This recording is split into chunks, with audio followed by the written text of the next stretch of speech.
Tonight, new details in the case of a deadly Coronado Bridge crash where a Navy sailor is accused of driving drunk, flying off the bridge, that is, and then killing 4 people below.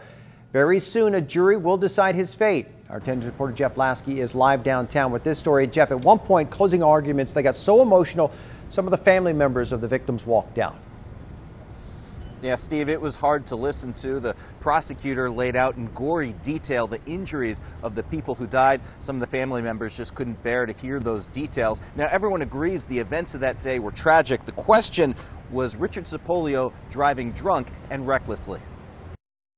When death fell on them from above.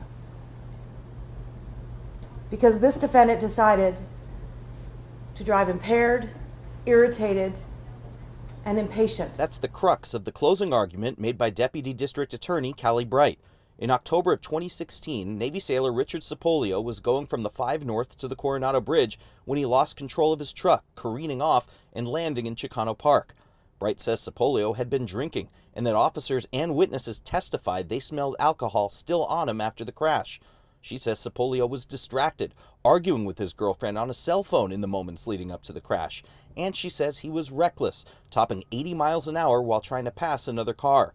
Defense lawyer Paul Fink says Cipollio was not drunk, wasn't speeding, and had already ended the phone call. He says another driver wouldn't let Cipollio make a lane change and that Cipollio overcorrected. He says a design flaw on the bridge combined with a problem with his truck led to a tragic accident. Mr. Cipollio has an unblemished track record in the way he's lived his life and the way he lived his life up until this day. And he's entitled, as all of us are entitled, to have that figure into the equation. Bright says, though tragic, this wasn't an accident, putting the blame squarely on a series of bad decisions Cipollio made starting that morning. The bridge didn't kill 4 people.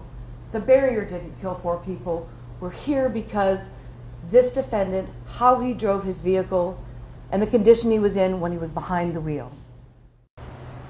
Cipollio faces up to 24 years in prison. Closing arguments are expected to wrap up tomorrow, and it'll be up to the jury to decide. We'll be tracking those deliberations and let you know as soon as they have a verdict. Live downtown, Jeff Lasky, 10 News.